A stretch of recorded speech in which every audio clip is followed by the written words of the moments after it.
Welcome, everybody. Welcome, welcome, welcome. Ciao. Welcome, welcome. My name is Infamous Kiki. Welcome to my channel. I'm just gonna get straight to it, kind of, sorta. If please like, share, subscribe, comment below. I know y'all are gonna have some comments. Y'all have had some comments on my other videos. Thank you. I thank you to all my new subscribers. Mwah. I love you, new subscribers. And thank you to people who watched the video. This is going to be a multiple part series. And this is just part one of many. I'll probably, well, I know I will create a whole separate playlist for my dating app videos because I know some of y'all are wanting to just look at those. And so I have a crown on today, one of many. For some of y'all who don't know me, I used to be, this is just briefly, okay, let me give you some background. I used to be a beauty queen. Like, I've actually won competitions. It wasn't that long ago. I was in Mrs. Texas, not Miss, because I'm too old for that. But there are pageants for women who are over the age of 40, and I've won many. I have many crowns. My daughter was in pageants as a child. She won many crowns, and I have a whole curio cabinet full of crowns and sashes and medals and all kinds of stuff. My daughter has most of them, but I entered in a few. She did the pageant thing first. We just did it for something to do, and then as time went on, people talked me into it. So I have one of my crowns on today because, honey, I came to slay today. I came to slay, not pray. So some background before I get started. I'm just try to be as brief as I can. First of all, my history goes really real deep with dating apps. Before they were apps, I discussed it in another video. They were dating websites. So they were not apps, they were websites. So about 20 years ago in the early 2000s, there were a bunch of dating websites that came out. And you actually had to log into these websites and upload pictures that you sent to them, and they had to upload them through email, and you would get notifications through email because this is before smart apps. This is before these companies had apps. That's how I was on those websites. Around 2006, 2007, I met my late husband on a dating app. I've said the story many times before. I met my wonderful late husband on it wasn't an app, but it was a site called Lava Life. It was a phone, because before there was dating websites, there were phone chat things. There used to be a bunch of them where you could call and just talk to people in chat rooms. So that was before the websites. Then people came out with dating websites. So that's how I met my husband. Me and my late husband were together for 8 years, and then he passed away. Okay. Well, let me back up. Even while me and my husband, before we dated, hello, GSP, welcome everybody. Make sure you do thumbs up. Before me and my husband dated, I was on different voice chat rooms or whatever. Even, I met other dudes before him. So it wasn't my first rodeo with that. So I'm just giving you guys a little bit of background. So I've said in my other videos, I've even showed people. So my husband passed away, and then I was widowed. Okay. That was like almost 11 years ago. So when my husband passed away, I took a year off. I didn't do anything, didn't talk to anybody. So I finally, after a while, after a year or so, I decided to dip my toe back in the dating pool. And everyone's like, oh, all these dating websites are on apps now. So this was 10 years ago, okay, y'all, that I decided to get back on to see what was going on with the dating scene, because I'm like, I don't want a relationship. I just want to just want to dip my toe back in. I was getting a little lonely. I was widowed for a whole year, and I just wanted to dip my toe in. And then I went on several dating apps around that time, and I had fun. I met guys. We went out. I dated several guys at once. I was meeting guys. Of course, there was ghosting. Yeah, the online scene 10 years ago was on and popping. And there was ghosting, there was a bunch of effery, just like now. But I met people. I had plenty of messages, plenty of likes. I tried different sites here and there just to see which one worked for me. I was on POF. I was on OkCupid. If Adult Friend Finder, I think, was around that time as well. And so 10, 11 years ago, I was on dating apps. And I dated people off and on, and I wasn't looking for anything serious. I was just looking for people just to dip my toe back in and just get used to being around a different man other than my husband. And it was challenging at first, and it was hard, and it was different, but I got used to it. So then after a while of that, I didn't really have a serious relationship. Fast forward to around 2017, I was on Tinder. I met a guy and I was talking to several guys at once and I was dating two of them at, nothing intimate, but we were just dating, getting to know each other. And then I meet this guy and I fall goo goo gaga, head over heels, enamored with this guy. And so me and him would talk, we go out. And then he was saying that he wanted a relationship. So I dropped the other two dudes that I was talking to and I started talking to him. And then the rest was history. And we spent 5 years together. So that was about 2017, 2018. Um, when I got off the dating apps, I became faithful Kiki. And it was just me and my man, right? Like and then we broke up. 2023, we broke up. So from 2018 to 2023, I was not on any dating apps. I had friends that were on dating apps. I didn't do anything. So we broke up. I lick my wounds. I get back on the dating app just to see what's out there. Things have changed. If I get no messages, I will put it in the description and link tags to my other videos where I actually show my dating app profiles. I'm on 3 different dating apps. I don't get any messages, barely any matches. The matches I do get are out of state or 5 hours away. I'm not looking for a long distance relationship. It doesn't work for me. It doesn't work for me.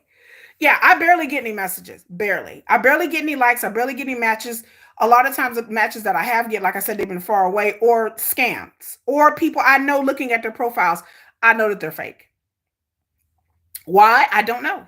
I have no idea. If you see my profile, where am I from? Oh yeah, let me say, I'm sorry. I'm sorry. Let me put that in this. I live in the Dallas Fort Worth area. So I'm in Texas. So let me put that out there because where you from has a lot to do with it. I thought it was just me. So I go ask my friend, I said, "Hey, homegirl, you're on a dating app." And she's like, "Yeah." I'm like, "Is it just me?" Because she's been on there off and on. She's been single for 4 years, my sister in law. And she's like, "No, things have changed." And I said, "Wait a minute. Things have changed. I thought it was just me." So I'm over here crying in my beard going, "Oh my God, maybe it's just me." My pictures, my face is beat. Y'all, if you watch my other videos, you will see my face is beat. You will see when I put when Keisha show out, I show out and go out, baby. I used to be a beauty queen. So when I got my makeup on and my full regalia, it's a transformation. Okay. Because if I'm gonna meet somebody and I'm gonna put pictures, I'm gonna look like I normally do, which is makeup. I don't, when I come on YouTube, I don't dress up for my YouTube videos. I just come basically basic Kiki. But my pictures are nice. I went over my profile, I've tweaked my profile, still nothing. So I'm like, "Oh, I look good now. Thank you, Street Tour." This is just basic bitch me right now, but I appreciate it. But I, I go full out. And if you watch my other videos, like my Super Bowl video and the video I did where I was showing, revealing what my dating app looks like. I mean, I don't go full out because I'm not a girly girl. Like, I don't do fake nails. I don't do eyelashes. Apparently, caterpillar eyelashes is a whole thing. I put some foundation on, a little lipstick, eyeliner, some eyeshadow, and that's it. I'm not heavily into the makeup thing. My skin is very sensitive right now. I have no makeup on. My skin is very sensitive. The makeup that I wear is very expensive because I break out real bad. So I like to be au natural as much as I can. I'm not going to come over here and put my face beat to the gods just to do a YouTube video because I have to scrub my face after I take off makeup. So I don't wear makeup in my day-to-day life. I don't. I'm a natural kind of girl. You like my nails natural? I like my nails natural. I haven't had my nails done in about 5 years. And the only reason I had it done is because I went to a wedding. But I don't, you know, I need a wrinkles in, and I'm old. Like I'm old, and people are like, I'm old. Okay, I'll just say I'm old. But I noticed that things have changed. I've had somebody comment saying, "Well, it's because you're older." Okay, I haven't aged that much in 4 and 5 years. As a matter of fact, I'm smaller now than when I met my ex. When my ex, I was a bigger girl. I mean, I wasn't, if you look at my community tab, you will see that when I was married and with my husband in 2007, 2008, I was over 300 something pounds. So I have lost weight. When I met my ex 5 years ago, I was a bigger girl. I was a bigger girl then. So I have lost weight. I have not aged. So I'm like, what is going on? So I asked my friend, she's like, "Oh yeah, the dating apps have changed." And I was like, "Come on now." I didn't, I was like, "Yeah, okay, whatever." So I went online and started reading these Reddit sites saying yes. And the algorithms have changed. more things were behind a paywall, that a lot of people are like, yes, dating things have changed. So it's not, I found out it wasn't just me. There are tons of people online going, I've had a relationship or marriage or kids, and they're getting back to dating apps and they're like, what the hell has happened? So I did some shorts about what I feel, what's happening, and things that have changed. There are people who are on dating apps who've only been on dating apps 6 months, a year, a 2 year, so they have nothing to reference back to. There are a lot of people online talking about, well, this is how it's always been. And I said, no, no, no, no, no, no. There are a lot of things, a lot of fuckery that's going on right now that people are like, this is how it's always been, or this is normal. So, one of the things I'm going to do a whole series about different things on dating apps that have changed.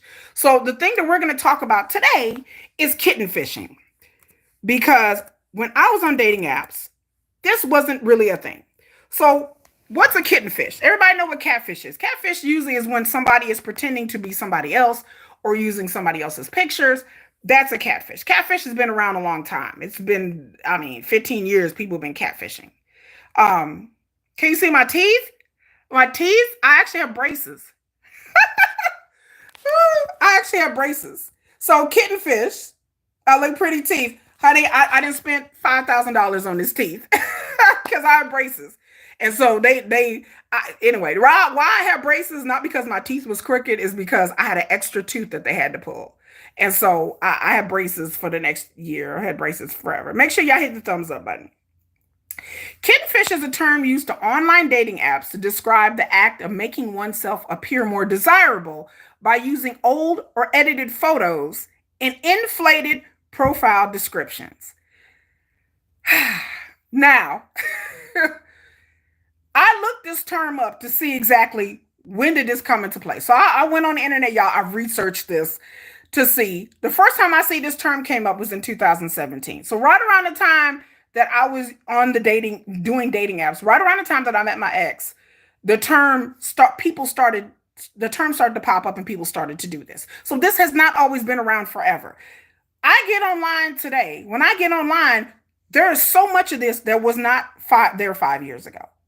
There is so much of this now. Street touring sites from California. So we have Florida and California. I'm in Texas. There is so much of this now. So let me tell you what has been happening and things that I've learned from other men and women. Because men and women do this. I done seen people took Polaroid pictures of them. Take a picture of the Polaroid with their cell phone. Crop it and then put it up as their profile, and it's a picture from like 20 years ago. And I can tell, I'm looking going, that's a Polaroid. Or a photo that they maybe had on their wall or in a photo album. They take a picture of the photo, they crop it, and then they put it in their profile photos. That's them. I've been on dates with at least 2 different dudes within the past 6 months that their pictures online were them at least 10 years ago. So yeah, and women and men both do this. They do this. I've seen men post military pictures of themselves when they were in the military, like in Desert Storm, like in the 90s, and you can tell by the hair that you a lot of times you can tell by the clothes that the person wears in the pictures and the hairstyle that the picture is an old picture. I don't know why. We're going to get into why people do this, but it's almost as bad as catfishing, because if you go on a date if you're looking at people, a person is sending you pictures, you're looking at the pictures on the profile, and you meet them in person, you expect them to look like they look in their profile. To find out that somebody is balding, that they're more wrinkled than what it is, it's utter complete deception. Z Cavaricci jeans. Child, if you are in a picture wearing your Z Cavariccis and your Jordache jeans and your Gloria Vanderbilts, child, stop that. If you are watching this video and you are out here doing that, don't do that. Stop that. Y'all stop doing this. Don't do this, y'all. It's a utter complete turn off, and it's an utter complete deception. It's a turnoff. Yes, I said Jordashes. Yeah, you wearing your Jordache. You got your Jordache Calvin Kleins on. Don't do it. But men and women both do this. Or not even pictures from 10, 15 years ago. During the pandemic, A lot of y'all got pandemic thick. Look, I'm gonna be honest with y'all. Like I'm guilty. A lot of y'all got pandemic thick. He says, "How can I reach you? I like your conversation." Oh, okay. Well, I'm on Twitter. I'm on Twitter. My name is the infamous Kiki. I have the same name on Twitter. You can send me a message on Twitter. That's the only way I think people can reach me really is on Twitter. I will get my Instagram, but my Instagram is like my business Instagram. And subscribe, yes. But yeah, that the best way to send me a message is on Twitter. Oh, you're not on Twitter? Oh, okay. Well, I'll figure something out because I'll probably set up an email or something, but separately because I've asked people like, how do I contact you? And I'm like, well, nobody's really asked me that before. Nobody really asked me. Like people think I have people in my DMs and I don't. But anyway, I've seen people like I was saying. Some of y'all got pandemic thick, and there's nothing wrong with that. I have a friend that actually this dude sent her pictures of him like in 2019, 2020. But her baby came 2022, 2023. He didn't got pandemic thick, y'all. And ain't nothing wrong with it, but I'm like, he had gained this dude looked like he didn't gain about 40, 50 pounds. So people will do that too. People will send you pictures of them when they were smaller. Yes, pandemic thick. Thick with two C's, girl. THICC. No, I'm not can't I can't stand up. I got my phone in my hand to be all like this. But yeah, pandemic thick. So people do that too. So the pictures don't have to be old. It could be recent, but they could have just gained weight and they don't want to show show their pictures before. And so I looked up because I'm like, I need to understand the psychology of this. Like, why are people doing this? Because I've never catfished anybody. I've never kittenfished anybody. My all my old pictures of me is when I was like 30, 40 pounds heavier. So I couldn't even do that if I wanted to. And a lot of people do this. Like I've gotten online and figured out like why do people do this? So I've learned that people do this because they're expecting that like their personality is going to carry them over. So they expect y'all. The expectation is they're going to meet you in person. Sometimes they don't even want to meet you in person. I'm just gonna be honest, because there's a bunch of people on dating apps and they don't even want to meet nobody no more. Okay, we're gonna do like I said, this is one part of a whole series about what's wrong with dating apps today that didn't exist. So a lot of times people think that their personality is going to carry them and they're going to talk to you and get you some good conversation and they're going to chat you up real good. And so when they do meet you and they disappoint, that you're still going to talk to them out of guilt or out of shame or out of them like, hey, they really like me. And so that's what some people do. Um, and also, it says online that kittenfish in online dating is born out of a need to hide your insecurities or specific features that make you less confident. There is so much expectation in the real world that people feel like if they are not accepted for what or who they are, considering these physical features, it might be impossible for them to connect with people online. So what happens is that they deliberately leave out those details and come up with something enticing in a bid to score a date. But a lot of times this backfires because they'll go on one date and then the person doesn't want to talk to them anymore. So here are 5 signs that you're being kittenfish, y'all. So just in case you're wondering, you may be talking to some dude or lady and they may be real cute, and you're like, wait a minute, something's not right. Number one, inconsistent conversations. I'm learning just like y'all. One ways you know you're being kittenfished is from the conversation. When you open a dating profile, your goal is to find someone and make good connections. So let's say you find a person, you talk, you there's somebody you really want to talk to, and you guys have things in common. However, you discover that they're giving you one detail one day and another detail, a different detail the next day, especially if it involves their physical appearance. Then they might be a kitten fish. So inconsistent conversation about their physical appearance. I've had one guy on his dating app said that he was 5'10", 5'11", and then he was like, "Oh, well, I'm only 5'6". Hey, Tiffany, you're getting ready to get off work in 9 minutes. Hey, Tiffany, welcome. So yeah, I've had guys have be inconsistent about their height. I am a tall girl, so I have dated men who are 5'8", but 5'8" and taller is good for me. I'm not one of these women who are like, I gotta have a man that's taller than me, blah blah blah blah blah blah blah. I'm not like that. 5'8" and taller. I don't wear heels. I'm not a yeah. I'm a tomboy. I'm not a girly girl. Like I clean up good, but I'm not a girly girl.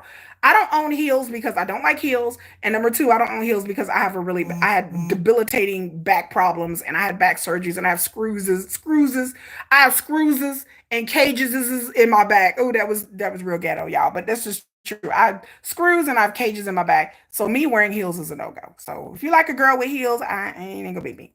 Number two sign that you might be kittenfish. He or she might be too good to be true. Oh, Steve Torrance says he's 6'2". Oh, okay, well that's tall. When you speak to someone online, you should expect that not everything to be perfect with them, which is true. But if a person gives you too good to be true vibes, then that's a red flag. A red flag. The person may act like everything's going on perfectly with them and claim that they just want to try something new. That's a little worrisome. Anytime someone's like, I'm just on this dating app just to try something new and I don't really know what I want, run. To me, that's a red flag. I don't deal with people like that. I run for the hills when people are telling me they don't really know what they want and they're just trying this dating app thing and they really don't, they new to this. No. Okay. They should be able to mention certain issues going on in their lives, not necessarily going too deep, but the person should be able to have an honest conversation. But if they're making themselves out to be Prince Charming or Princess Charming, it might be a kitten fish.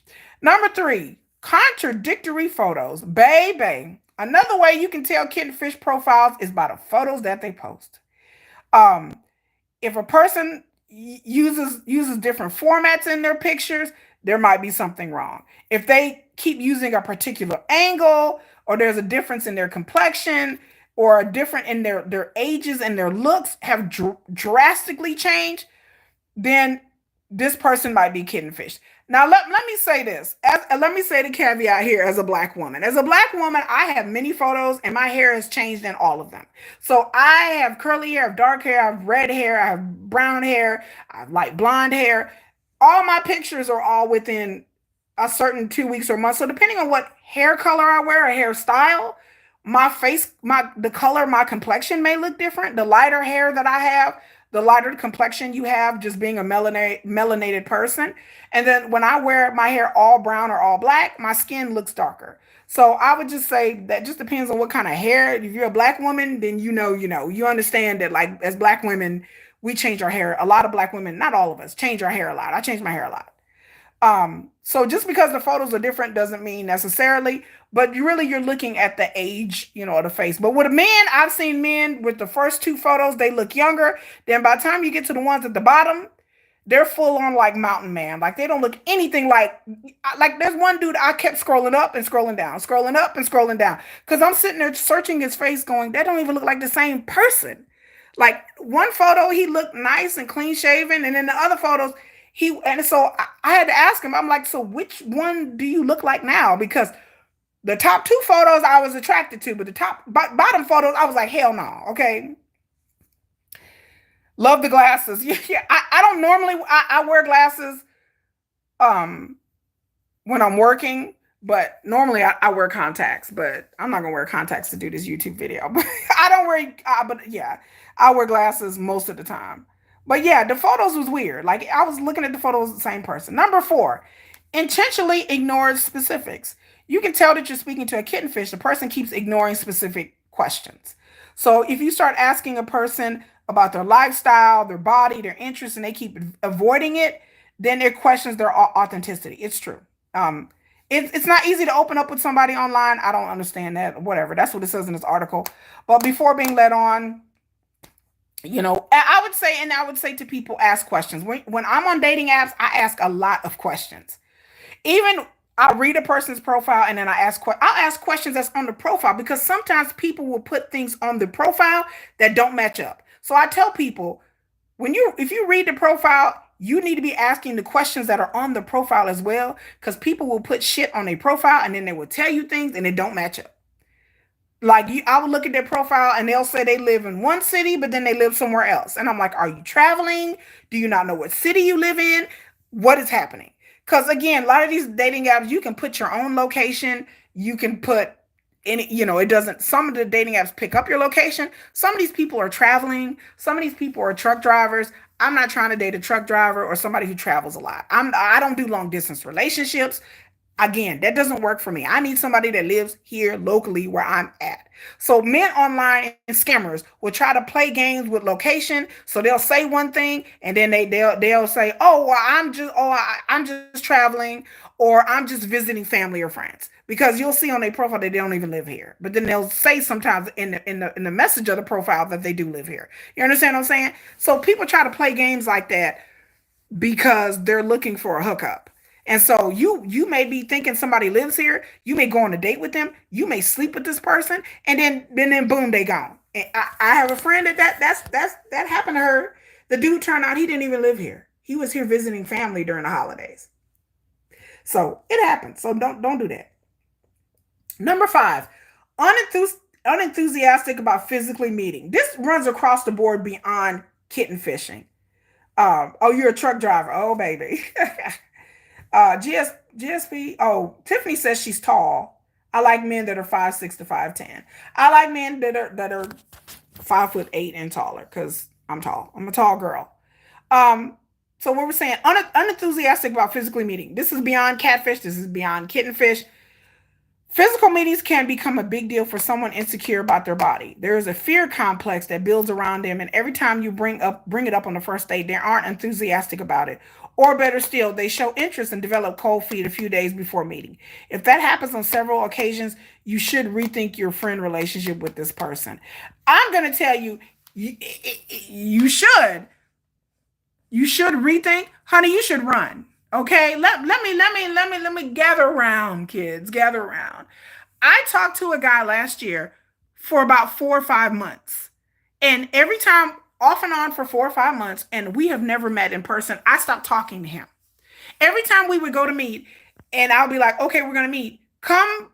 He was like, "Okay, we'll meet Saturday." So let's just say it's Wednesday. I was like, "Okay, we're gonna meet on Saturday." I talked to him. He's like, "Okay." So he's like, "We'll figure it out. Come Wednesday is good. Come Thursday. Come Friday. I don't hear from him. Come Saturday. Don't hear from him." Hello, Heather from New Orleans. New Orleans. New Orleans. I have a friend from New Orleans. She from New Orleans. Um, 5'10". I like, oh, Tiffany does like tall men. So welcome New Orleans, welcome Florida, California. It takes everybody here. So I had a dude that I talked to. Every time it'd be time for us to meet before, he would disappear. And then he would show up on Monday like, "Oh, well, something came up. I had my kids the weekend." Okay, but you couldn't text me and call me and let me know. So it kept happening. And then again, off and on for 4 or 5 months, I talked to this guy and we never met. Never met. I had another dude I talked to for 2 or 3 months. I stopped talking to him, never met. And again, and both of these people live local to me. They lived in Dallas. They live locally from me. Never met him. I have no idea what the hell was happening. I have no idea why we never met. Still never met him. I had one of the dudes text me around Christmas talking about "Merry Christmas, how you doing?" Blah, blah, blah. I didn't even respond. What the hell am I responding for? We never met. I don't know if you have a wife. I don't know if you have a girlfriend. I don't know if you have a boyfriend. I don't know if you at a halfway house, you in rehab, because I've seen it all, honey. I've experienced it all. Yeah, that dude probably got a whole family. I've experienced it all. If you're talking to somebody online and they act like they don't want to meet you, or they make excuses, or they conveniently disappear, or something conveniently comes up, then don't do it. Don't do it. Don't waste your time with that person. You shouldn't rethink. You should just block, delete, and move on. It's a waste time. Your time is too precious. It is a waste of your energy and time to be wasted on people who never want to meet, who just want to talk to you over the app. That's another thing I want to add. That also, if you're talking to somebody that don't want to exchange numbers and they just want to talk over the app. I've experienced that too lately. That's a whole thing now. That wasn't around 5 years ago. People would actually get your phone number and call you, right? Oh my God. So I've read people online talking about, well, this is kitten fishing. So I read one vlog that says this is, well, everybody does it. This is how this narrative gets us all messed up and helps no one. When people are out here writing vlogs and pushing narratives that this shit is normal, that this is what everybody does, then people just kind of overlook it and they let it slide and they let it go and they meet people and then they turn out they don't look how they're supposed to look and they like, oh, well, I don't know, maybe I'll give them a chance. This is how this gets started. There are narratives out there that are being pushed when it comes to online dating that I don't understand why these narratives are being pushed. Like this shit is normal. So I don't know if people are purposely getting paid. Like I hate to sound like a conspiracy theorist, y'all.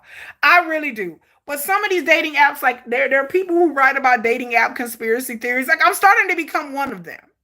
Because I feel like sometimes with these vlogs, I'm like, who's paying you to write these vlogs? Because some of these vlogs about online dating and the things that they say are not very realistic. Some things that people are saying is because they're ignorant, they just don't know, and they're speaking about their own experiences. They just don't know. Some of these people writing vlogs, I would tell people, are 20, 25 years old. Baby, there's nothing a 20, 25-year-old can do for me besides come clean my house and mow my fucking lawn. I'm not trying to offend nobody, but a 25-year-old is not equipped in life to tell me anything about dating and dating apps. If you are 25 years old, if you're 30 years old, if you're 35, you are not equipped. You don't have enough knowledge base for you to be telling me a OG, a old head, who been in these trenches, who been on dating apps for years. I feel like somebody who was on dating apps for a month or two is not equipped to tell me shit about a dating app. I'm not going to listen to you.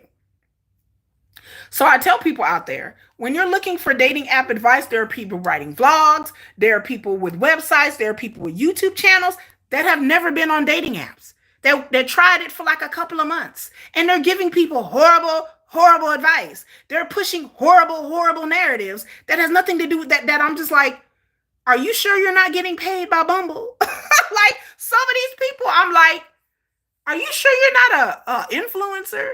Because again, out dating apps, that's part of marketing and advertising is to get advertising for your app and your site. And people do approach social media people and um have them do it. When is my next live? I think my next live is probably going to be tomorrow. I'm going to talk about reality show stuff tomorrow. So my next live is probably going to be what's tomorrow? Thursday? Ugh, I don't know. I have to go in my office tomorrow. So my next live will be tomorrow for sure. But but yeah, I feel like some of these people write these vlogs and they have this disinformation and misinformation. I feel like they're being paid. Like I feel because I'm just like, what? What? Or I'm like, are you just this dumb? Like, I don't know. So that's why I do my videos because I'm like, I have been through it. I'm an OG. Take it from somebody who's met every man that I've dated, I've met online. Every man that I've dated, I've met online. Well, almost, I wouldn't say every man, but at least 95%. Like I said, I was married. I met my late husband on the chat line.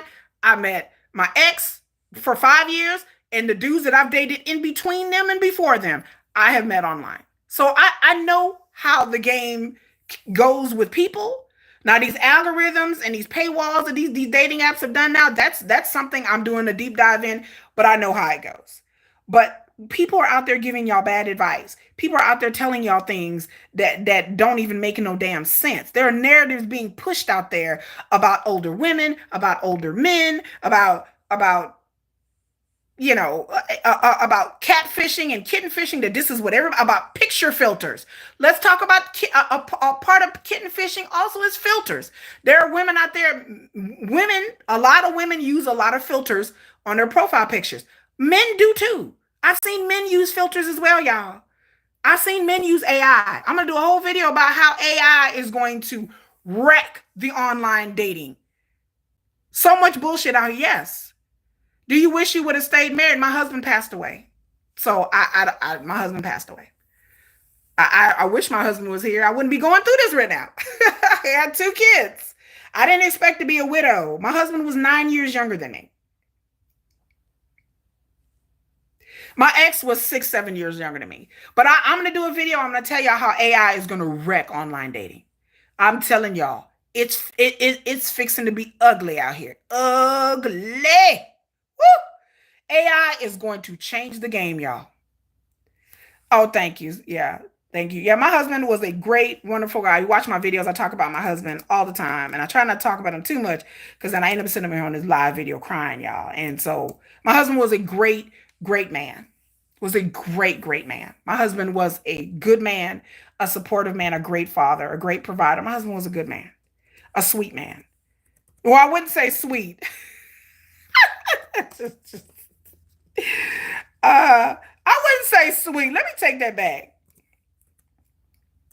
My husband and I, we had a great relationship. We had a great marriage, and he died at the age. My husband was 28 when he passed away. He was younger than me, so he was 28, and I'm older than him. So, my husband was a thank you, hey, Sir Khan, and my husband was kind, supportive, protective. And so that's what people are doing with. When I got with my ex, I have to say 5 years ago, me and my ex, we didn't live together. We weren't married.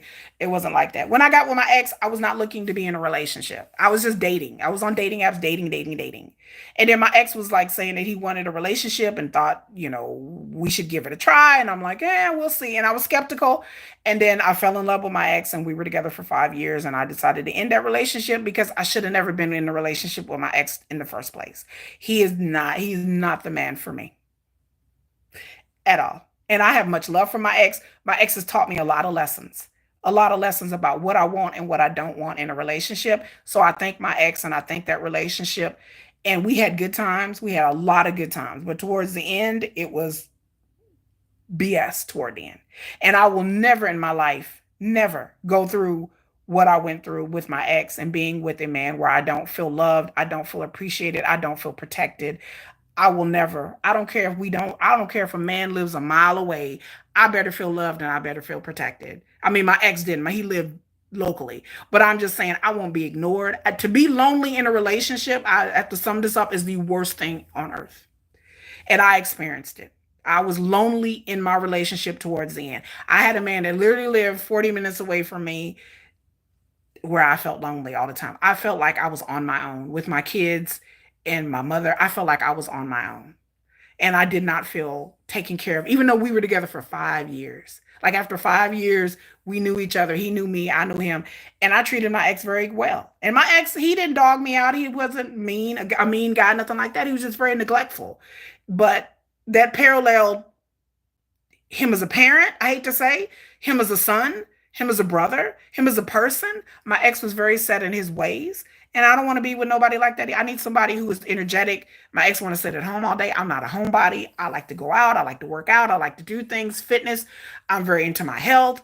My ex was none of those things. And I should have never, I don't have any regrets per se, but I understand in my next relationship, I won't make the same mistakes in picking the person that I was with. I'm not going to do that. So how can you avoid kitten fishing? Kittenfish can be quite tricky to deal with. It's not easy to spot, but then again, you have to ask questions. You have to make sure the person isn't hiding anything. Like I said before in my last video, these dating apps are losing money. These dating apps are a bunch of broke bitches. They're losing money. My suggestion with dating apps, I'm gonna say it again, is video chat. Whenever you send an initial message, you should not be able to send a text message. You should be required to send a video chat. I have nothing to hide. I will put makeup on my damn face. I will throw on the curly wig, the Brazilian curl. Yes, the Brazilian curl. I will fix one of my damn crowns on my head and I will put either my glasses on, glasses off, and I will get my face beat to the gods and I will do a video chat with you. I'm not scared. I do YouTube videos. I'm not scared. So I say to people, what are people afraid of? What are they scared? What are y'all scared of? Some of y'all, not all y'all. I'm not scared. You should be proud of what you look like. It has taken me, I'm going to go off on a tangent. It has taken me years to look like this. It has taken me years. I used to be 350 pounds. If you look at my community tab and you subscribe to my channel, I show you guys a before and after pic of me of what I used to look like when I was in my early 30s. Okay. I was big. I was 350 pounds. And my husband didn't bat a damn eyelash, honey. Didn't bat an eyelash. My husband didn't require me to lose weight. I lost weight because I had a myriad of health issues and I was told that I could not have children. My husband desperately wanted a baby. I was overweight and I was told that if I didn't lose the weight, I had diabetes, I had high blood pressure, I had all kinds of swollen ankles, swollen feet, lymphedema, I had all kinds of health issues that stopped me from getting pregnant. And I was determined to have a baby. My husband wanted a family and I was determined to give it to him.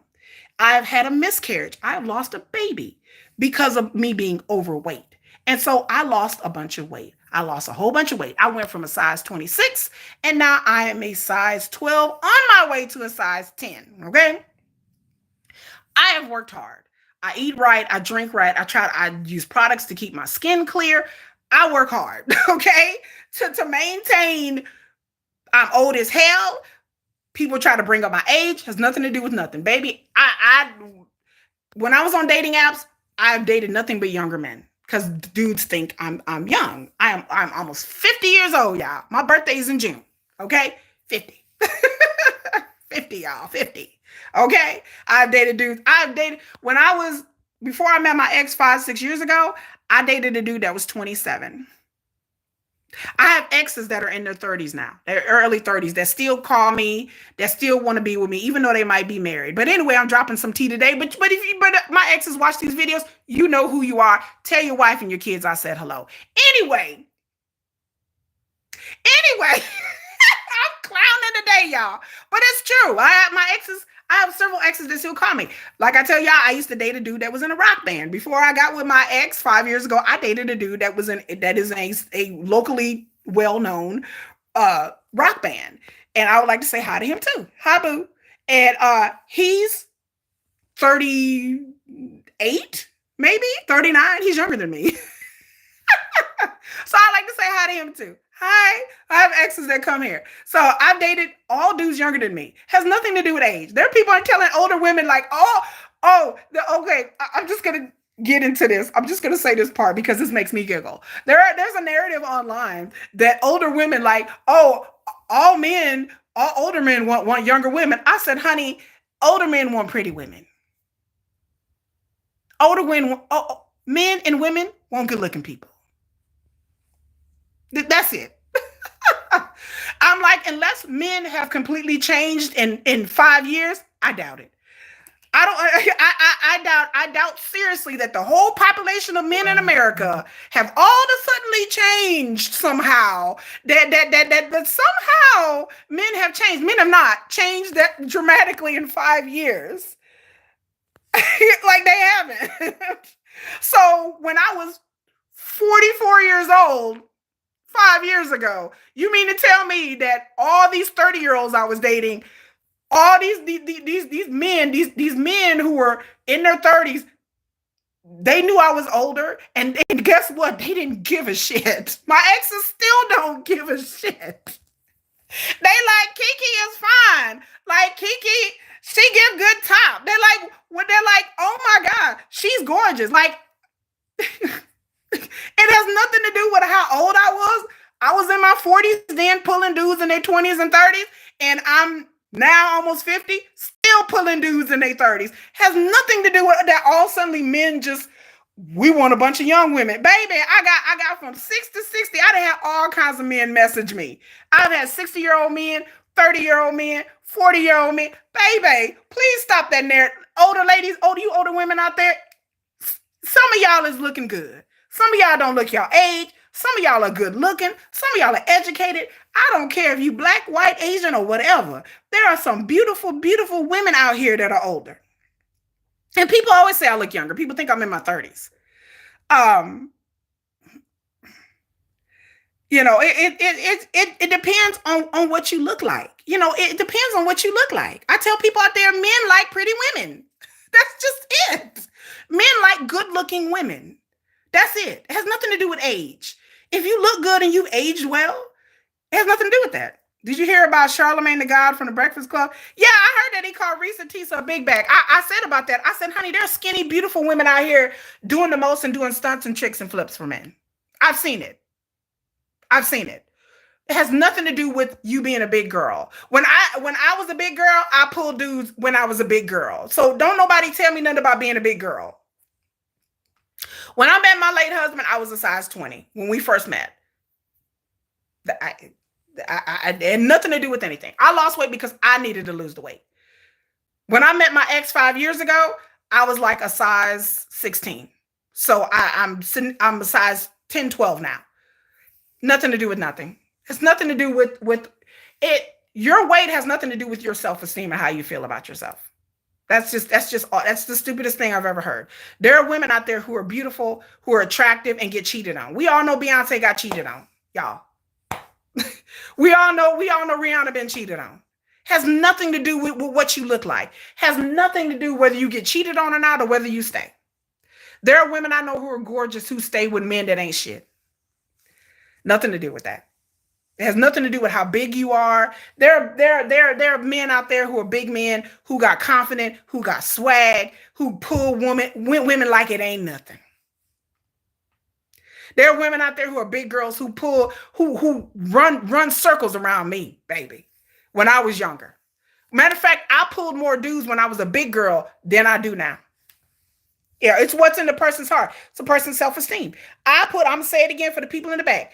I had more dudes interested in me when I was a big girl in my late 20s than I have now. And I totally look different. I look 10 times better now. Had nothing to do with how big I was. I was a big girl. I always got in. This is the longest. I have to say this before I end this video because I know we're having a conversation. I like to come here and have a conversation with y'all. This is the longest I've ever been single in my entire life. I have friends that are dying, that are like, you still single? Baby, I would dump a man and get another man the next day. That's how it used to be in my world. I would dump a man. This how it used to be in this world for this big girl, this ex-big girl. Baby, I was a size 22. I would leave. They used to call me love them and leave them Lakeisha, baby. Don't you play with me. I had pulled dudes, pulled men. And all the men that I pretty much dated have been nice looking dudes. So it has nothing to do with size. Nothing at all. It has to do with how you feel about yourself. I have not been the most confident person. I'm just going to be honest. I don't have that level of confidence like a lot of people do. But it has increased as time went on. But the way I look now, I've never looked better now than I look 10 times better now than I did when I was in my 20s. I'm more fit. I'm more agile. I know I got makeup and hair tips and tricks because I've never been into makeup and hair, but I've learned some things. And so my situation with the way I look and the way I feel about myself has definitely changed. I'm much more confident now than I was when I was younger. But when I was younger, I still pulled men. Like I said, this is the longest time I've ever been single ever in my entire life. I have never been on dating apps and not been able to go on dates and talk to dudes and pull dudes. This is the first time ever that I've been this single.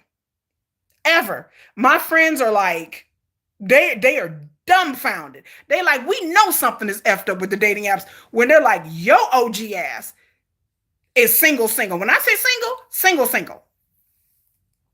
Because a lot of times I've been single-ish. But this is the first time I've said in my entire life that I've ever been single longer than 3 months. I've been single about a year now. A year. I've been single a year. Men ask me all the time on these dating apps, how are you single? I'm single. I've been on, let me tell you, I've been on dating apps off and on for about a year. In the past 6 months, I've been on 7 dates the past 6 months with 7 different dudes. And for various reasons that I won't get into, I'll do a video about it, why it didn't work out. Because it was different reasons for every person. It wasn't the same thing. But a few of them didn't look like their pictures. Tiffany says she like mature men. What are we talking about, like Paw? Like 60? I don't like mature men. I mean, I like mature men, like mentally mature. Like they got to have their own house, their own car. They got to have their shit together. But like mature as an age wise, I don't know. No, ma'am. No, ma'am. There is an Austin Butler out there somewhere for me. I saw Dune last night and I was like, is this a BDSM fever dream? Like there was some parts of it. I was like, I'm over here feeling some type of way, Fade Rother. I'm feeling some type of way. Y'all, Timothy Chalamet is not my type. But Austin Butler and Dune, baby, if you've not seen Dune 2, I thought I was in a BDSM fever dream, child. I was just like, woo, because that is my kind of man, baby. I like my man a little tinge of evil. I like tendency to like bad boys. So I'm trying to like grow and get out of my love of bad boys. But you know, at the end of the day, I tell y'all every day, I'm still a hood bitch. I'm still a hood chick from Detroit. Like I'm still a black, I am a black girl. Like I'm a black woman, y'all. You know, and so whatever you think that means, I'm a black woman. All day, baby. So I may live in the suburbs and I be maybe successful and I have a nice white collar job, but baby, at the end of the day, I'm still Kiki from the block. At the end of the day, I have that in me. And so a lot of the dudes I have dated have had that urban tinge to it. Even my ex. Like my ex is, you know, and no matter what color it is, because my ex is white. So, but he grew up in the hood. You know, he grew up with his parents, you know, struggling and stuff like that. And then they moved on up like George and Weasley. But he grew up and hung out around, you know, black people, all and so, you know, it's raining there where y'all in New York City? Baby, it's 85 degrees here, girl, in Texas. It's so hot here. I got the AC on. It's so hot here. Bye, street. Bye bye. Y'all enjoy. Bye. You have a good day. Thanks for being here. But I tell people that, like, yeah, like I've lived so many different types of lives that I have to have a man that kind of reflects some of that. And then, but like I said, I've tried to get away from deadbeats and bad boys. I've worked hard on not to be that. Like I said, I try to get away from that. Now my ex was kind of like that, but that was part of his charm. I'll show y'all pictures of my ex. I was like, that was a part of his charm, was that he a little hood rat. He a little hood.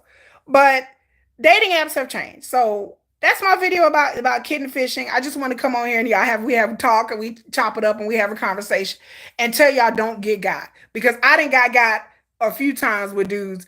And then to the people who are out here doing this shit, let me talk to the people who are doing this.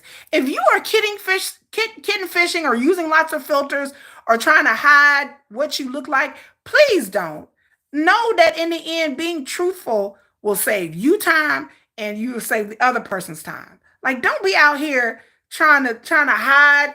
I didn't see dudes take pictures in the dark, half their face covered. They taking pictures like this. I'm like, what is that? What is that? Like, we live in an age where our camera phones are so sophisticated. There's no reason why you should be putting blurry ass pics on a dating app. Y'all stop that. Y'all stop that. Don't be putting. I've seen so many men. I understand that men don't really know how to take pictures. You got somebody that can take pictures for you.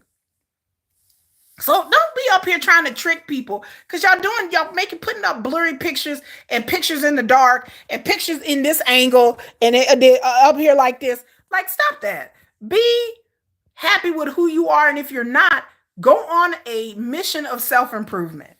If you're not happy with your weight and you take a picture and you're like, oh, I'm not happy with that, baby, you can exercise, you can diet, you can exercise, you can work that on out. If you're not happy with your face, with your facial features or whatever, then there's things that you can do to do that. But hello, Bobby, what's up? But the idea that people on here fronting and faking and pee popping and okay, don't do that. Don't do that. Like, be happy with who you are. And then find somebody. Look, I'm not the one that's gonna tell you there's somebody for everybody out there, because I'm off that. Like, I look, if you come to my channel and I talk about dating apps, I am never gonna be the bastion of positivity. I'm just gonna be honest. Like, I'm not gonna be that person. Like, I'm not gonna sit here and tell you, oh, nice crown, thank you, it's mine. Like, I'm not gonna come up here and tell y'all that there's somebody for everybody and we all can find somebody, because I used to believe that, but I don't believe that anymore. Hello, Panda Poet. I don't believe that anymore. So I don't know what the answer is. All I can do is just chronicle my journey. And so you guys can, and then you married people out there, y'all stay married. And the people out here, y'all are just living through me. Y'all want to sit here and kiki and caw about my dating app failures. Go right ahead. Go right ahead. But again, I have come here to dispel myths. And I'm going to do different videos I can't promise every day, but every other day, maybe once a week, about things that have changed in dating apps. The answers is love and humble and vigilance. If vigilance is really it, I don't have vigilance anymore. I'm done. Like, I've been on a dating app for a year. I mean, off and on for a year. I'm tired. I'm tired. Like, I go to dating apps, I'm just like, Like I can't anymore. Like it's to the point where it's just getting repetitive. Let me tell you, I figured out my problem yesterday. I had an epiphany. I know some of you may be like me. I am a goal results oriented driven person. Okay, like if you know me in my real life, like if some of y'all knew me, y'all would know Miss Kiki get it done. Like I am a type A personality. So for though I've learned through Reddit groups, because I belong to several dating app Reddit groups, that type A personalities, we don't do well on dating apps because we attack everything with deliberate. Yeah, like we're deliberate. We attack it, we get it done. And I'm results and goal oriented person. Like I don't do anything unless I feel like there's growth, there's some results, I'm getting things done. I don't deal with stuff being stagnant. When it comes to dating apps, what drives me nuts is things being stagnant. Um, so I can't stand that I feel like I'm putting in all this energy and nothing is coming out of it. So do you understand what I'm saying? I know there's some of y'all out there just that feel that way. That I feel like if I'm sending messages and I'm swiping, then I want to be able to get something from this. I don't want to go months and be like, okay, I have like 6 matches and I'm not getting anything out of it. So I just feel like us type A personalities that we don't do well on dating apps. And it's very frustrating for us. The people who are more like laid back and the type B personalities, I feel like that they have a better attitude. But my attitude, I'm very goal driven. Panda says dating apps are rigged for sadness. It sure in the hell is. And I feel like if I'm not gaining anything, if there's no traction, then I feel like why am I doing this? You understand what I'm saying? Like I get frustrated doing anything. Dating apps, dating, a relationship, baking chocolate chip cookies, anything, exercising, dieting. Like when I diet and exercise and I see results, it motivates me to keep going. When I'm on dating apps and I don't see no damn results, then I'm just like, I'm not motivated no more. Like I keep thinking to myself, why am I even on here? Why am I doing this? So it gets to the point where I don't check my dating site regularly. I don't check my messages. I don't reply because I feel like okay, it's not going to get me anywhere. That when I do reply and then nothing happens, it doesn't get anywhere. Then all suddenly the dude stops replying. And then I'm back at square one, and then I have to unmatch because it's been 3, 4 days and they haven't replied. So I just feel like I'm doing the same thing over and over again with no results. That's insanity. So I feel like it's insane. Panda Poet says some work, but if you want to find someone, you have to move forward in life and be out there loving people. And eventually, if you're out there loving people, you find someone special. I don't. I that sounds good, Panda, but I don't believe that. Every man I've been with, I've had to work for. It's never been easy for me ever.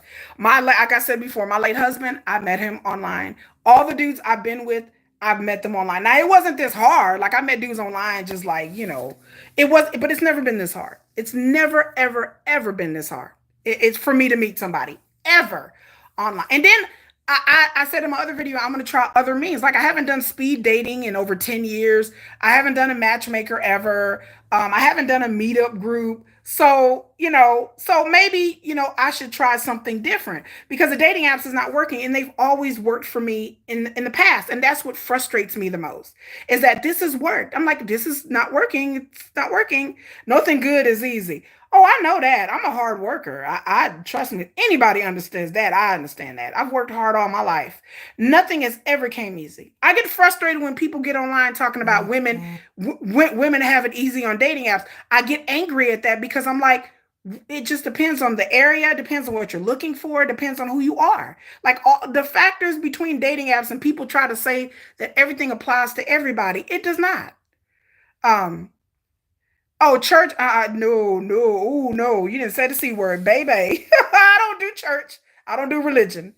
Someone said GSP said I should try matchmaking.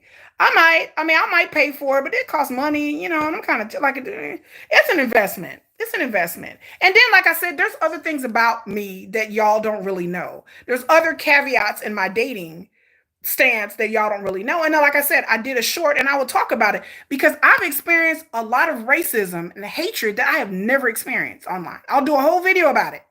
I have my profile, the way I do my profile. has not changed from dating app to dating app. It has not really changed in five. The same thing I look for in a man 5 years ago is the same thing um that I look for now. So nothing has really changed. Um I look, you know what? I feel like I don't become unevenly yoked with people. I know what I'm looking for in a man. There's no doubt I know what I'm looking for. I know now more than I did 5 years ago. And so nothing has ever changed. My politics and who I am not a conservative person. I'm not into hunting. I'm not into shooting. I'm not into the outdoors. I'm a city girl. I've said this over and over again. I am not into outdoorsy type men. I am not into conservative type men. That doesn't work with me because that's not me as a person. I do a lot outside of my job, outside of my kids, outside of YouTube. I work at Amnesty International, y'all. I do that in part time. I work with them. So there's a lot of things that I do besides being an artist. I'm an artist. So I hang around, I roam in and out of art circles. I help unhoused and homeless people. I volunteer to help with trans people of color. So I do a lot. I do things with other groups and people, especially during the summertime when I have a lot of spare time, when my kids aren't in school, to help people. I care about my community. I care about, I'm a proud Black woman. I care about Pan African movements. Those are things that I care about. And I put it on my profile because those are things that I'm the most proud about. I am the most proud about me being an artist and most proud about me helping people. That is my passion. When my kids are grown and they up out of here, up out of here, my goal is to go and spend more of my time helping people, helping organizations, helping especially the unhoused and the homeless and also abused children. That is my passion. So the idea that I put this on my profile and people are like, I have been called all kinds of N words. I have had people argue with me. I've had people match with me just to argue with me about my politics. Like how inside, like just meditate that. Just it's a dating app. It's a dating. There's people that put all kinds of things in their profile that I don't agree with. I don't feel the need that I gotta match with this man and tell this man, look at here, you white MFer, and you're a racist. I have never in my life felt like I need to go on a dating app and preach to someone or say something derogatory to somebody that I don't even know. That has never happened to me in 5 years I've been on a dating app. Um, Panda Poet says, I care about builders and helping people that enjoy building. I care about people. You know, I care. I cannot be with somebody that's so wrapped up in their self that they don't care about people, that they are very closed-minded and narrow-minded and have hatreds for groups of people. That doesn't work well with me. But the fact that people have matched with me and I've been called a black bitch, I've been called the N-word, I've been called horrible things. Oh, I bet you voted for Biden. What the? I didn't say anything about Biden in my fucking profile. His old ass. Never said nothing about it. Like, never said what political affiliation I is. All I'm saying is, I want, yes, and I'm not gonna lie, y'all, it hurt my feet. Like, it really hurt me. Like, I called my sister-in-law and I showed her the messages, and she was like, that's terrible. Like, she's read messages, like, I've screenshotted her over and over again about people matching with me and writing long paragraphs about you're one of these woke ends and you're what's wrong with America. I'm what? What? I'm just one person. Like and I'm sitting there reading my profile. Like, what did I put? I'm reading my profile, going, there was nothing I even put in my profile that would even warranted anybody writing me paragraphs about how I'm a terrible person because I'm socially conscious. What? What? Like, I'm like, what? And then the people that match with me, the people who send me these messages are not even people who would look like they would even date a black woman, that would ever have ever been with a black woman at all. At all. Like, sir, you why would you get mad at me? Because I'm telling you, I want somebody that's left-leaning and socially conscious. I put in my profile that that to the people that were godly out there, I'm an atheist. I'm an atheist. I've had people send me tons of hateful ass messages like, you're going to hell, you bitch. Like, this is what I have to deal with, y'all. This is what I'm telling you. No lie. No lie. So I stopped putting it in my profile that I was a non-believer because I want people to know that, because I don't want people clicking on me and getting to know me. If Christ and religion, I respect people's beliefs. If you're looking for someone who's God fearing, if you're looking for somebody that you can go to church with, you have your belief, you deserve to have a person like that. But the idea that people are mad because I'm not a Christian on a dating app, I'm like, but there are plenty of people who put in their profiles that they're Christian, they believe in God, and they're looking to find another Christian. Why would I send them a message and be like, oh, you're stupid? What? Thank you, Panda Poet. Yes. I'm Romanian American, and I think you're blessed in a beautiful, and you'll just fine. Thank you. I've just experienced a level of hatred that I did not experience 5 years ago. And again, my profile has not changed.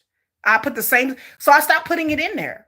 Like I stopped putting certain things in my profile, but then when I match with people, people will unmatch with me when they start asking me questions, and I start asking them questions, and I realize, okay, this person's not for me. But I've experienced the most awful, hateful shit and that people have said to me on a dating app that I'd never in my life on a dating app. Like it's not that serious. Like if you don't like me or we don't vibe, then that I'm like, why? Why would you? And then I have other people dating apps and they had never experienced that. My sister-in-law is like, I ain't never seen no shit like that. And like I said, one day I'm gonna bring her on camera and she'll tell you, like she'll tell stories. She'll tell stories about how I'll be almost in tears. Cause I'm like, why would you cuss me out and say awful, awful things about me? Like, you don't even know me. You're going straight to hell and you don't believe in God. And I can't believe I've had black men say this to me. So I'm not just calling out white men. I'm not saying that. I've had black men say awful things to me about not believing. It was mostly black people. Right. That have said stuff about the God stuff. But about the politics and stuff like that, it's always been white men who have said horrible things to me. And that kind of made me jaded because I'm like, okay, I've dated white men. Like one guy I replied and I cussed him out and I'm like, what are you I'm like, first of all, I was like, I told the dude, you don't even look like somebody I would even fuck with. Second of all, I don't even seem like the type of woman that you would want to be with. So why would you feel some type of way that you don't even seem like you even ever been with a black woman? So why would you feel the need to sit there and say that? Well, because people like you, and then I'm on a dating app. If you don't like me, you can't just block me and move on, or swipe left and move on. Because again, never in my life have I ever matched with somebody to tell them off because they're a Trump supporter. Ever in my life did that even dawn on me. Why would I waste my swipes to tell somebody that they shouldn't be a Trump supporter and they're racist? Why would I do that to somebody? I don't know this person. Why would I be like, you white MFer, you're a racist and you shouldn't be a Trump supporter? And I would never think to do that. But people have done this shit to me. And I'm not the only one. I went online and I go on these Reddit streets and there are other people that are like, oh my God, somebody just cussed me out because I said I was a feminist in my profile. I've had women who put their feminist in their profile that men have come back and said awful shit to them. Like death threats, like telling them horrible things. They should go unalive themselves. Stuff like that. This is what we're living with today. 5 years ago, that did not exist. So don't tell me that the people on dating apps haven't changed. They have. 5 years ago, that wasn't there. And I do report these people. I report these people. I block these people. There are people that Bumble and Hinge. I've got them taken off of Bumble and Hinge because of it. So I tell people when you're meeting with somebody, if you're talking to somebody and you find out that they're a kittenfish or a catfish, or you find out that their profile is scamming and they're fake, or they're saying mean shit to you, report them. You can't let these people get away with this. Like I said, a lot of people would just blow it off and laugh it off and kiki and caw. But if somebody is online misrepresenting who they are, the dating app will handle them. They will come back and ask them to verify. They will send them an email saying they got reported. They will handle it because they don't want scammers on their apps either. I mean, even though it boosts their numbers, but if people are, and then you never know if you're the only one that you may be one out of 4 or 5 women that have complained. So you don't know that you may be complaining. This person may have done it to other people and other people may have complained. So once they get a bunch of complaints, then the dating apps really will pay attention and be like, wait a minute, we've been getting complaints about this certain user. Okay, something's going on. And then they'll go and look at your chats, and because dating apps, they can look at everything that you're saying on app. And then they will kick the person off if it's warranted. Or they'll drop some warnings on them.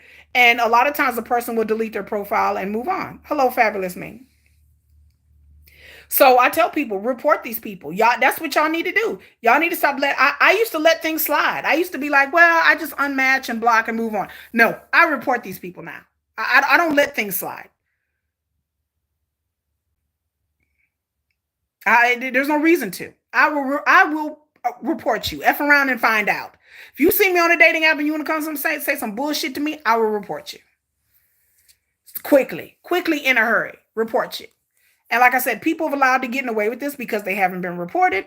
Well, Miss Kiki is here to let you know that I'm reporting your ass and my crown. We will be sitting here we'll be sitting here with my crown on reporting you live. So report people, y'all. Report. That's your best tool, because I don't want anybody online tricking nobody, scamming nobody, fooling nobody, yelling at anybody. I sure in the hell don't want.